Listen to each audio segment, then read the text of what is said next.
Est-ce qu'aujourd'hui vous entendez dans les médias, on parle de Gauthier Seye, cette histoire avec Fally Ipupa, un mot? Non, vous ne pouvez pas me poser trop de musiciens. Moi, je suis pasteur. Mais parce que vous êtes sur les médias, monsieur. Non, je suis sur les médias, pas monsieur, corrigé. Pasteur. Évêque. Évêque, d'accord. C'est une grande fonction, même rang que le ministre, le vice-premier ministre. Donc on a le même rang. Parce qu'il y a beaucoup de gens qui ne comprennent pas ces concepts. D'accord. Et pourtant, vous êtes en France. Donc péter les plombs, ça dit que quelqu'un a craqué. Et dans la Bible, quand quelqu'un craque, là où se termine l'intelligence des hommes, c'est là où commence la sagesse de Dieu. Dans le temps, les musiciens chantaient par exemple les zamba. Ils prennent un thème, par exemple la forêt. Ils expliquent la forêt. C'est tout un enseignement. Mais maintenant, c'est donc des choses qui ne correspondent pas avec la communauté. C'est pourquoi j'ai voulu corriger la troisième voix. Et les pasteurs musiciens qui chantent et ils font n'importe quoi, et des profanes qui font n'importe quoi, je dois corriger ces gens. C'est ça le rôle d'un prophète. C'est tout justement ramener les gens à la repentance et à une discipline. C'est ça le rôle d'un prophète. Mais ça, c'est les profanes. Mais toi, tu as écouté, tu connais. La communauté congolaise aujourd'hui, si on peut faire une analyse, est-ce qu'elle est bien portante ou elle est malade, cette communauté? Bon, moi, je suis pasteur, je dois peser des mots. Non, vous avez mal compris, tous mal à fille. Du point de vue spirituel, il a gagné. Moi, je trouve que du point de vue spirituel, il a fait une grande action que personne ne peut le faire. Parce que présenter les esquisses, c'est pas facile. Hein? Donc, moi, je crois qu'on doit l'encourager à aller dans ce sens. Il veut se réconcilier avec tout le monde. Et effectivement, il y a eu certaines choses qui ont été faites. Il y a eu des choses qui ont été étalées. C'est ce qu'il ne devrait pas faire. Mais il voulait peut-être il voulait que les gens soient de son côté. C'est normal. À cette époque-là, c'est une jeune fille qui vient de se marier. Elle était mineure. Elle vient de se marier à 18 ans. Trop jeune. Et puis, vie du couple, ça a créé quelque chose avec beaucoup de choses qu'il avait en tête, la jeunesse et tout ça. Tout le monde a pété les plombs au Congo. Les musiciens, les joueurs, rien ne marche à cette époque-là. Et tout le monde a pété.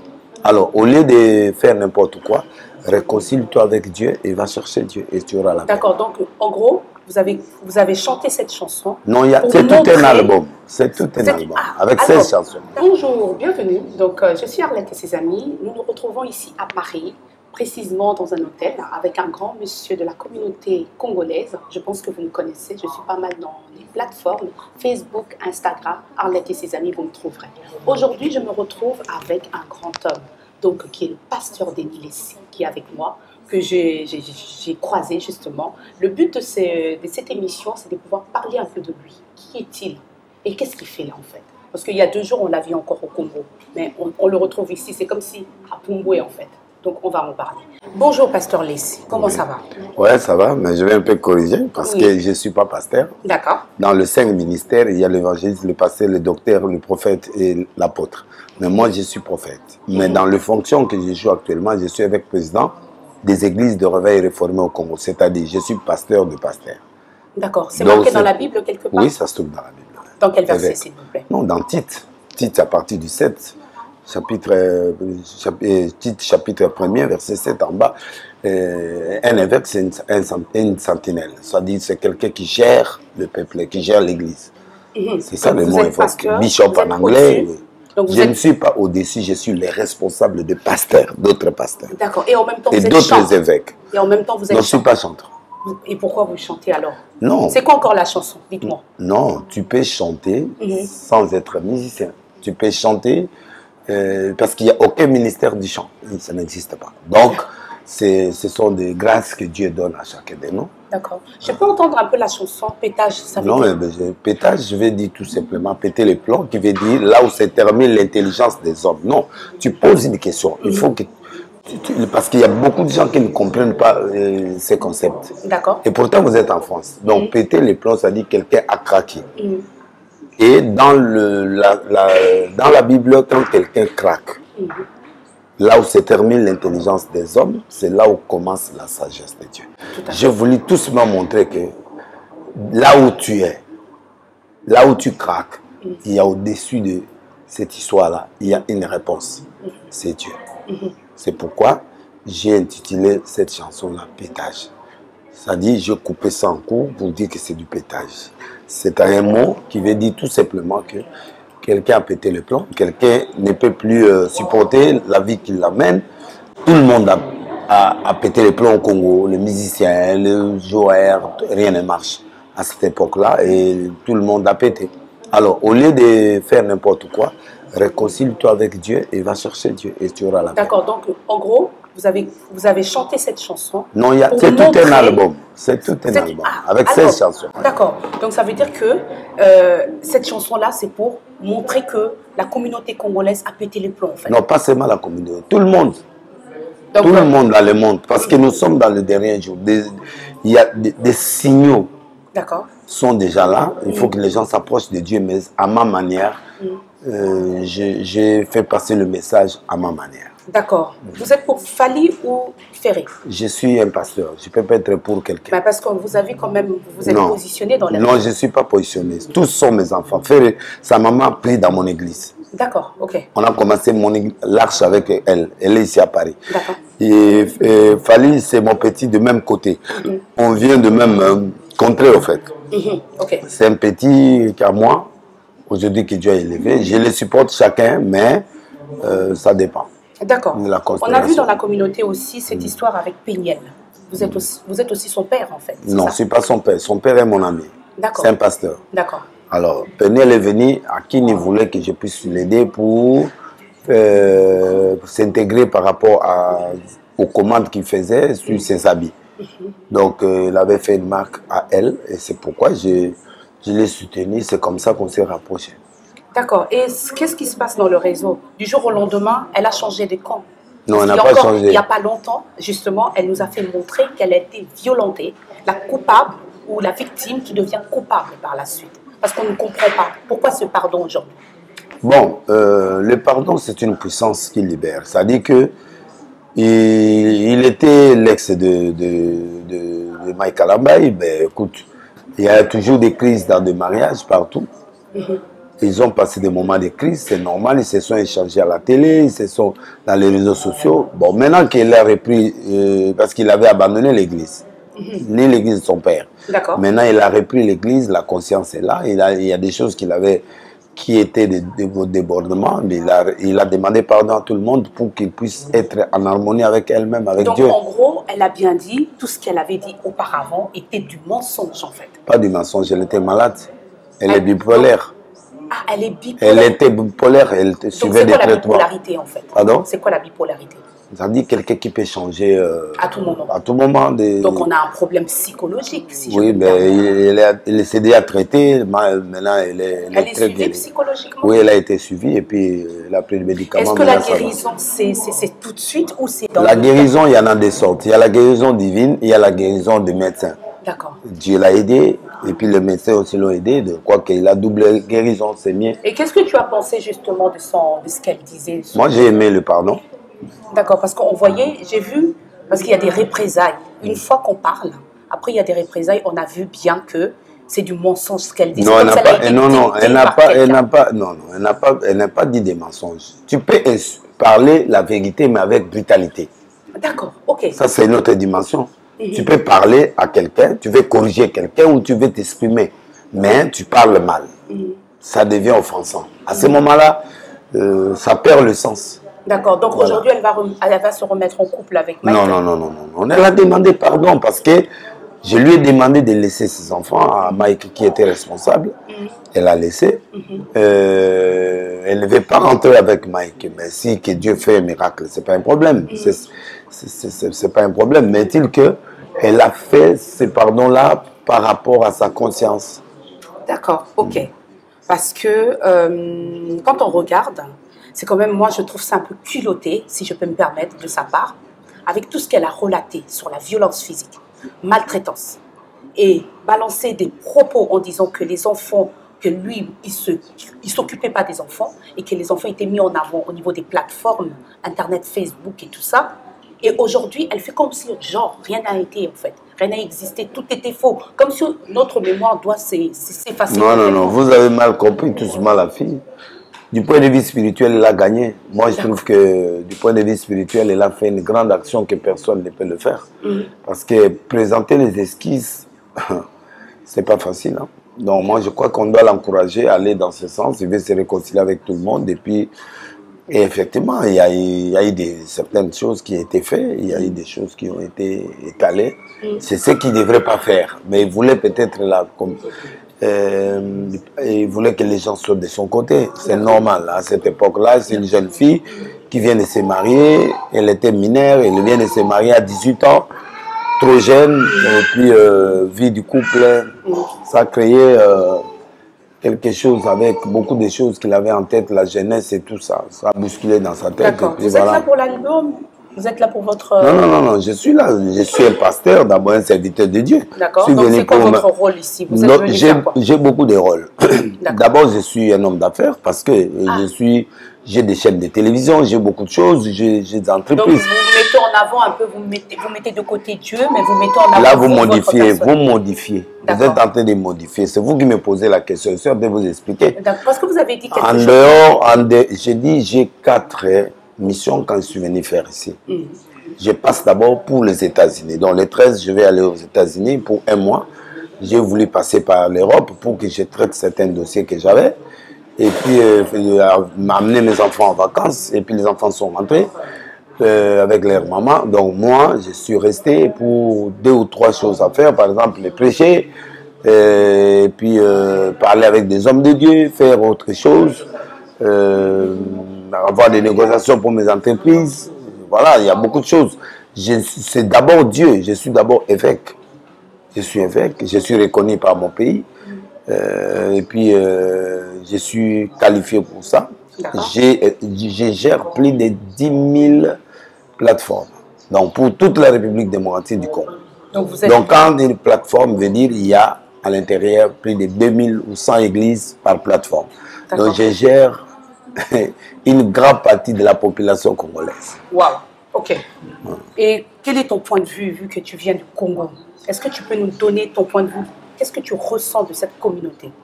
Comment? La communauté congolaise aujourd'hui, si on peut faire une analyse, est-ce qu'elle est bien portante ou elle est malade, cette communauté? Bon, moi je suis pasteur, je dois peser des mots.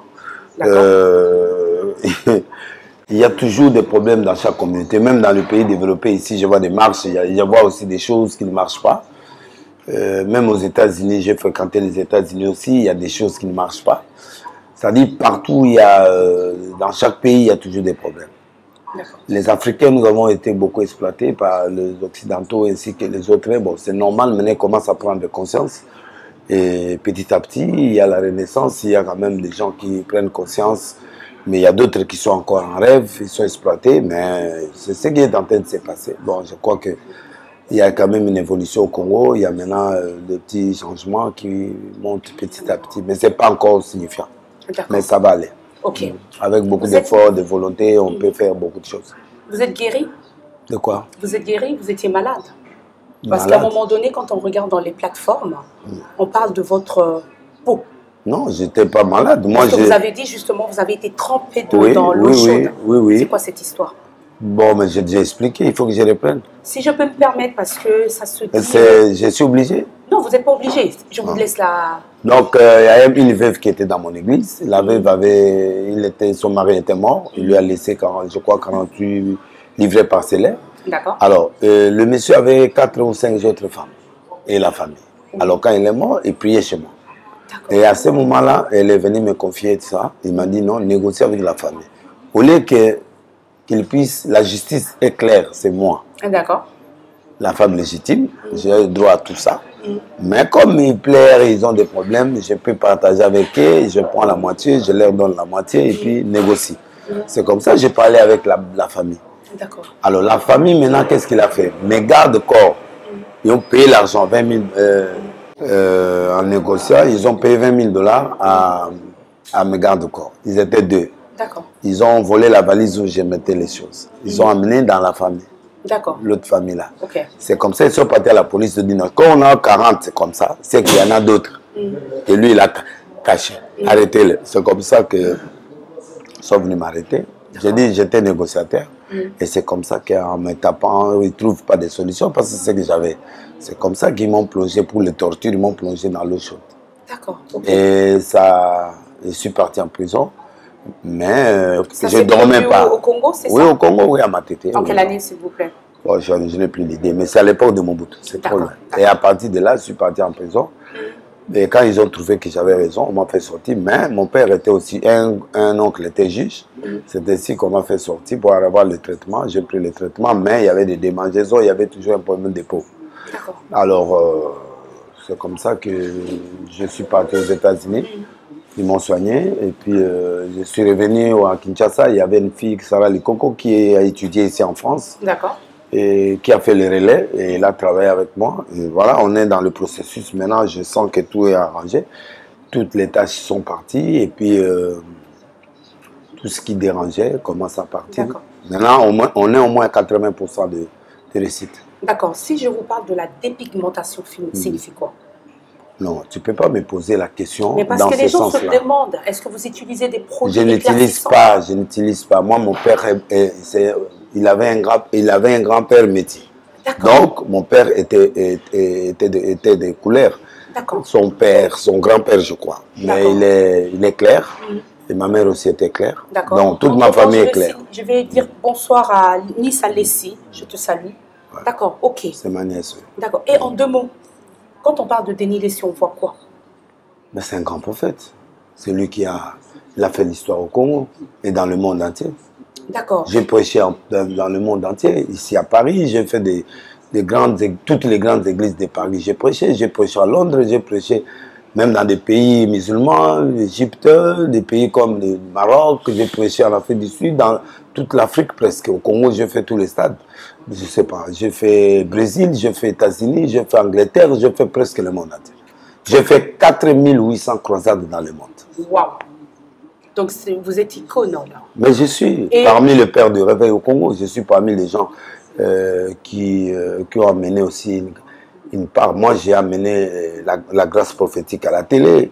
J'ai fait beaucoup de choses au Congo et ailleurs. Moi, je crois que c'est ce que les gens peuvent retenir. Et c'est comme ça que tous les évêques m'ont voté pour devenir évêque président.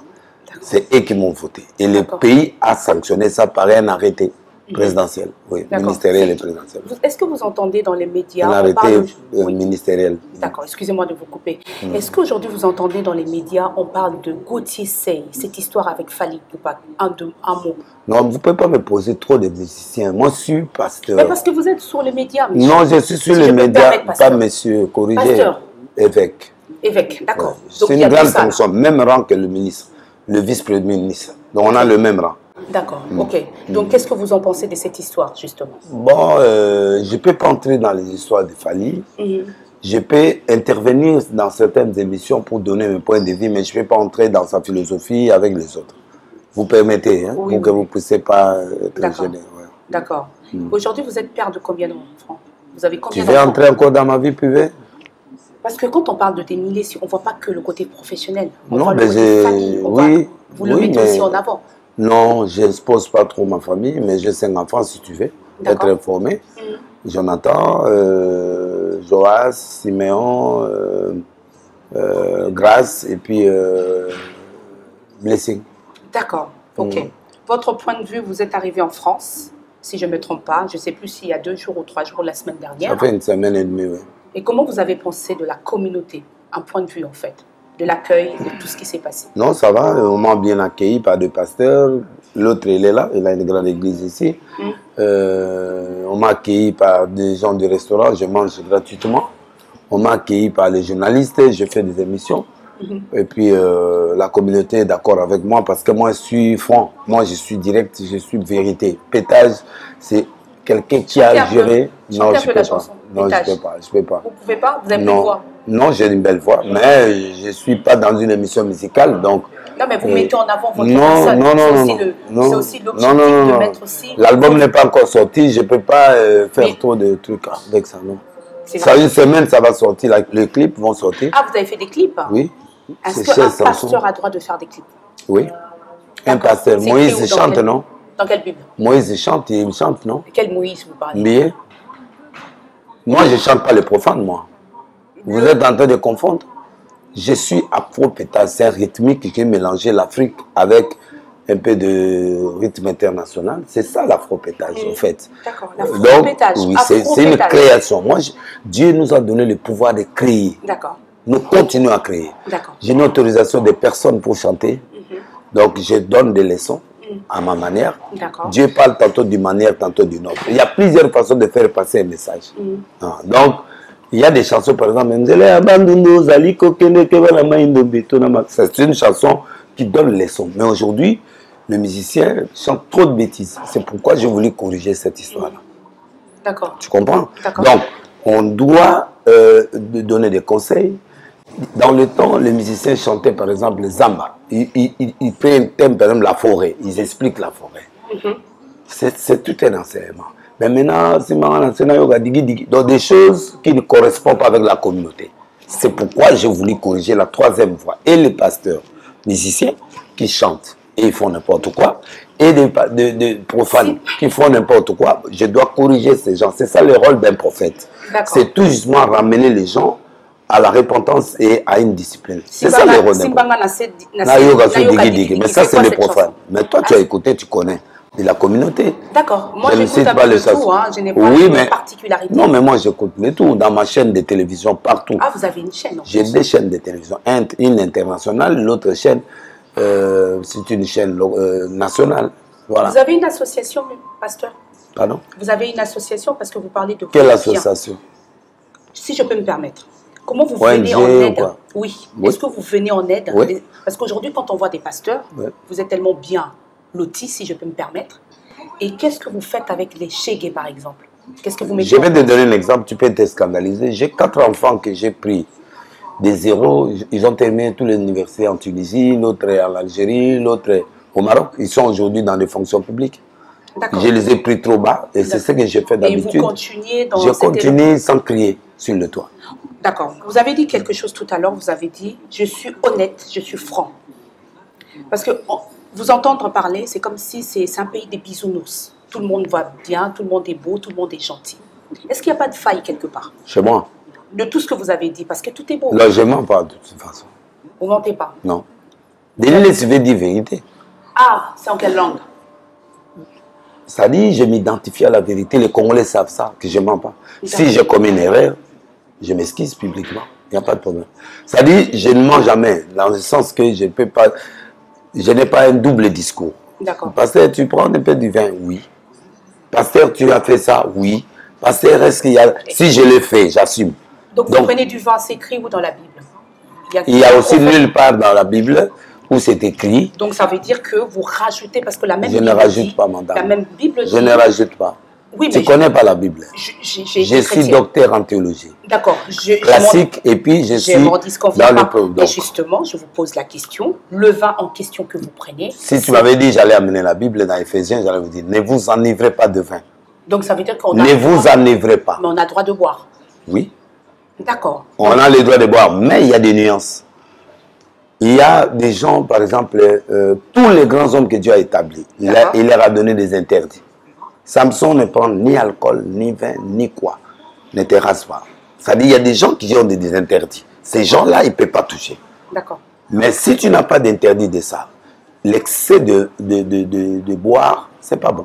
Parce que quand déjà tu ne peux pas boire un verre, tu peux t'enivrer avec un verre, tu laisses. C'est cette nuance-là que les gens oublient. Ça dit que tu peux prendre un verre de vin pour le repas, pour l'estomac, pour beaucoup de choses. Mais si ça devient l'ivresse, à ce moment-là, ça ne marche pas avec Dieu. Parce que les effets de l'ivresse, c'est les mêmes effets avec le Saint-Esprit. Alors, quand ça se croise, ça crée beaucoup de dégâts. Vous avez 3 téléphones là, j'ai vu? Bon, j'ai des téléphones. Ça, c'est un téléphone d'ici, pour la France. Donc, vous êtes vraiment un homme d'affaires, je confirme. Non, je suis un grand homme de Dieu, mais ne m'empêche pas de faire des affaires. Paul faisait des tentes. Comme vous voyez Paul là, il vendait des tentes. Il est où, Paul? Mais dans la Bible. Il est mort.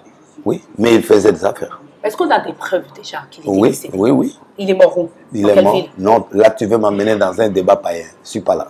Non, c'est justement... Non, tu ne mérites pas de faire ça parce que tu ne connais même pas. Mais justement... Parce que la Bible... Mais on n'est pas venu pour faire un débat sur la Bible.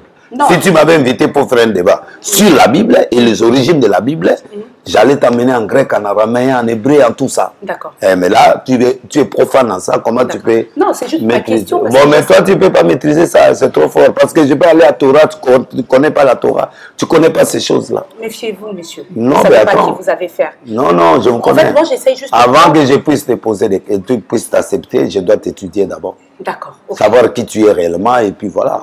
Je te fais ça. Moi, je suis Denis Lessia. Avant que je traite avec toi, déjà à partir de Kinshasa, je faisais déjà des recherches sur toi. Est-ce que tu sais que j'étais dans ton église? Il n'y a pas de problème. Il y a pas de problème. Et j'ai vu justement l'ampleur quand vous rentrez, les draps étalés. Oui. Et c'est dur. La Bible dit, un homme de Dieu, il faut le tenir avec double honneur. Double honneur veut dire l'honneur matériel et l'honneur spirituel qu'on lui donne. Parce que nous, là, on est en train de faire un travail que même les païens, les docteurs, les médecins ne peuvent pas faire. C'est quoi le travail en question, si je peux me permettre? Mais c'est un travail spirituel, madame. Changer quelqu'un, un voleur devenir un humain normal, sans effort, un assassin qui quitte l'assassinat, devenir un homme censé vivre dans la société, c'est un petit travail. Le même Dieu dit, il n'y a pas de lien. Quel verset? Je ne connais pas le message. Mais si, madame, tu ne connais pas, tu parles des choses que tu ne connais pas. Comment? Non, mais justement, attendez, j'ai pas fini. Tu ne maîtrises pas. Non, mais j'ai pas fini. Non, donne-moi un seul verset. Moi, je te donne des versets. Toi, tu dis que tu connais. Mais attention avec moi, je dis que tu ne sais pas qui tu as affaire. Ok, je vais affaire avec toi maintenant. Oui. Donnez-moi le verset. Attendez, je vais vous expliquer. Mais j'ai pas fini. Est-ce que vous me permettez que je finisse justement mes dires? Parce que pourquoi je parle comme ça? Soyons dans le concept double honneur. C'est quoi ça? Double honneur veut dire il y a deux statuts d'un homme de Dieu. C'est ce que vous avez mis en avant. Oui, c'est ce que j'ai dit. Donc, comme je suis là, quand les gens, des fois, s'agenouillent, ils ne s'agenouillent pas devant moi, devant mon Dieu. J'ai un Dieu. D'accord. Le Dieu de Denis existe, qui m'a appelé à de grandes choses. Ils sont venus chercher ces dieux-là. Ce n'est pas comme les kimbanguistes qui sont dédiés. D'accord. Que les gens viennent s'agenouiller devant un Dieu kimbanguiste. Non. Nous, on est des chrétiens, on n'a qu'un seul Dieu qui est au ciel, mais nous sommes ses serviteurs. On nous donne certains honneurs, on nous accueille, ce n'est pas un problème. Je peux s'en passer aussi de ça. D'accord. C'est pas assez grave. Là, on va peut-être chuter, parce qu'on arrive vraiment à la fin. Je vous en remercie. Et je voulais vraiment partir sur pourquoi le Congo ne change pas. Il y a autant d'exemples de Dieu. C'est tout justement la question que j'ai abordée. Maintenant, tu me rejoins. Oui, parce que justement... En tant que prophète, je suis parti en 6 mois de prière, je suis rentré, j'ai dit au Congo... Le Congo, parce que vous prophétisez. J'ai dit le Congo est détruit. Ne dis pas soi-disant, les choses que je dis s'accomplissent. D'accord. Ouais. J'ai prophétisé ici pendant une année. J'ai prêché dans toutes les églises. J'ai prophétisé ici. Et les blancs et les noirs qui venaient à l'église. Chez Flory, chez tous les pasteurs là, pose question à ces gens-là. Si je fraudais, je ne fraude pas. Donc, j'ai dit ce qui tue le Congo, c'est l'église. Pourquoi? Parce que nous, on est des pères. Nous prions pour le président. Nous prions pour tous les ministres. Donc, si ces gens-là, on ne peut pas les enseigner à ne pas faire ça et ne pas faire ça, parce qu'ils prient dans nos églises. Du fait que nous sommes avec eux, dans ce sens qu'au lieu qu'on prêche, on devient des hommes de ventre, des hommes qui cherchent l'argent, qui font ceci, on ne peut plus bien parler. Parce que la main qui donne, c'est la main qui domine. Même si quelqu'un te donne l'argent, ça ne t'empêche pas de lui dire la vérité. Donc, j'ai parlé, stigmatisé sur ça, j'ai mis l'accent sur ça. Donc, les pasteurs étaient fâchés. Je leur ai dit, mais aujourd'hui, ce sont eux qui détruisent parce qu'ils sont dans des fraudes, ils sont dans la mafia, ils sont dans la magie, ils sont dans beaucoup. Pas tout le monde, mais tous ces gens qui sont entrés dans cette histoire-là. Et vous, vous êtes dans le vrai? Je n'ai pas dit ça, mais j'ai dit que je suis parmi les gens qui défendent Dieu. D'accord. Je ne suis pas 100%, j'ai des erreurs aussi, mais j'assume ça. Mais je fais des efforts pour que nous puissions aller quand même pour dire la vérité. Si je suis devant le président de la République, je suis devant le ministre, j'ai été franc. J'ai vu plusieurs fois ce que je lui ai parlé, ce que je devais parler. Kabila n'en parle même pas. Donc, j'ai croisé tous les présidents du Congo. Je les vois à tout moment, mais je leur dis la vérité. Même s'ils me donnent l'argent, je lui dis la vérité. C'est que je pense, et à la télé, je le dis. Je ne cache pas. C'est un peu dans ce sens-là. On va peut-être terminer. C'était un plaisir. Hein. Merci.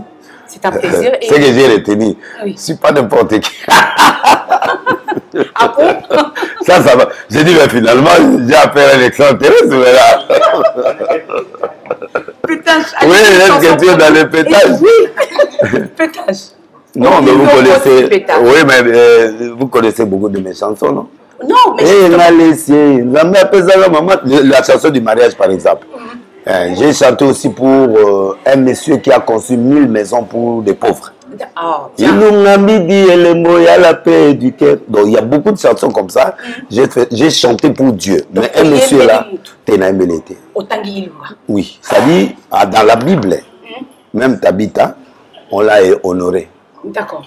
Ok. C'est un clin d'œil, j'appelle ça clin d'œil. Ah, un clin d'œil. Oui, clin d'œil veut dire tout simplement que je repars vers cette personne pour montrer aux gens que si on pouvait faire ça, ça peut nous amener. Moi, je suis franc. J'ai dit la vérité. J'ai dit la vérité. J'ai chanté. J'ai fait un clin d'œil aussi à l'État parce qu'il a construit beaucoup d'églises au Congo. Il a construit beaucoup de couvents. Il a construit dans toutes les confessions religieuses. Il a fait des grands dons et ce monsieur-là mérite. C'est pourquoi j'ai dit Coco. Naye Koluka docteur. J'ai dit l'État. Tu as écouté ça, non? Ouais. Donc, ça dit, j'ai fait des clins d'œil aussi, j'ai donné des leçons, j'ai chanté pour Dieu aussi. Beaucoup de chansons. Si je dis Mike Kalambaï, vous me dites quoi? Qu'est-ce qui vous vient comme ça? Ben, c'est un chanteur et puis c'est un pasteur. Donc, tout le monde parle de chanteur. Quand ça ne marche plus au niveau des disques, non, ils vont basculer vers... Non. Lui, il a toujours du succès dans la musique. Et vous aussi, vous me demandez de venir. Moi aussi, je suis venu vers. Donc, tout le monde, donc, dans ce sens-là, on va aller chercher de l'argent. Non, on ne cherche pas l'argent. Accumuler des fonctions. Quel argent on peut avoir? Mais justement, si ça ne paye ici combien? Je n'ai même pas prêché ici. J'ai prêché une fois quelque part chez quelqu'un et puis dans des maisons, oui.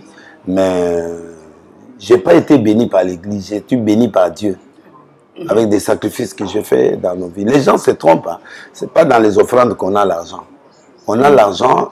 Quand on fait des choses bien, Dieu nous bénit. Et il vous bénit. Mike a l'argent, non? Il y a l'ange qui descend. Pardon? L'ange, il descend pour vous. Non, mais c'est ce que j'ai chanté sur l'État. Quand j'ai fait clin d'œil à l'État, ça veut dire qu'il y a des gens, tu peux prier, mais Dieu mettra sur ton chemin quelqu'un qui va te bénir. Si je peux me permettre, est-ce que vous ne trouvez pas que c'est du vol, pardon, pas du viol, du vol? Non. De vous servir des pauvres pour avoir leurs biens? Non, ça c'est ton concept à toi. Non, mais ils n'ont pas... Tu n'as pas de preuve de ce que tu dis là. Ils ne sont pas riches, le Congo. Mais ces gens-là, toi, que les gens qui donnent... Le Congo n'est pas riche, mais ici, oui, je mais peux comment prier... ça se fait que les pauvres... Je donne un exemple. Je peux te donner un exemple. Oui, je veux bien. J'étais à la télé au Congo, j'ai prêché sur une femme qui est parti en Suisse, il a fait tout ce qu'il pouvait avec son mari qui est milliardaire. D'accord. Il n'a jamais eu d'enfant. L'aider là. J'ai prié. J'ai dit, vous aurez l'enfant. J'ai cité le nom à la télé, à Brazza, tel. Il a eu un enfant. Et un jour, j'ai prêché à la télé, on m'a coupé l'émission. Ils m'ont appelé, aller au beach. J'ai pris le canot, j'arrive chez eux, ils m'ont acheté la chaîne de télé. Ils m'ont donné beaucoup d'argent. Ils m'ont acheté des maisons. Est-ce que j'ai volé? Je ne sais pas. Je n'ai pas volé. C'est à vous de décider. Je n'ai pas volé. Ils ont reçu un miracle. Ils m'ont appelé eux-mêmes. Ils ont me demandé, mais on t'a coupé, cette histoire-là coûte combien? J'ai posé la question en Suisse, on m'a donné les... Ils ont payé l'argent. Maintenant, ils m'ont acheté des maisons. Je ne leur ai pas demandé ça. Mais ce qu'ils ont vu dans leur foyer, que les médecins n'ont pas pu donner solution, les dieux ont donné la solution. Ils m'ont béni.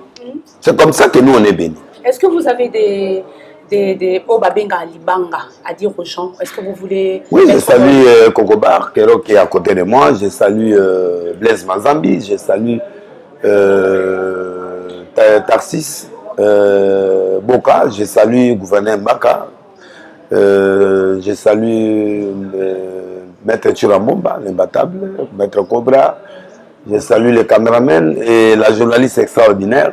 Je salue aussi Arlette et ses amis. Arlette et ses amis. Je salue... Il faut me donner toujours des papiers. Hein, donc, quand on est dans l'émission, c'est comme ça. Exactement.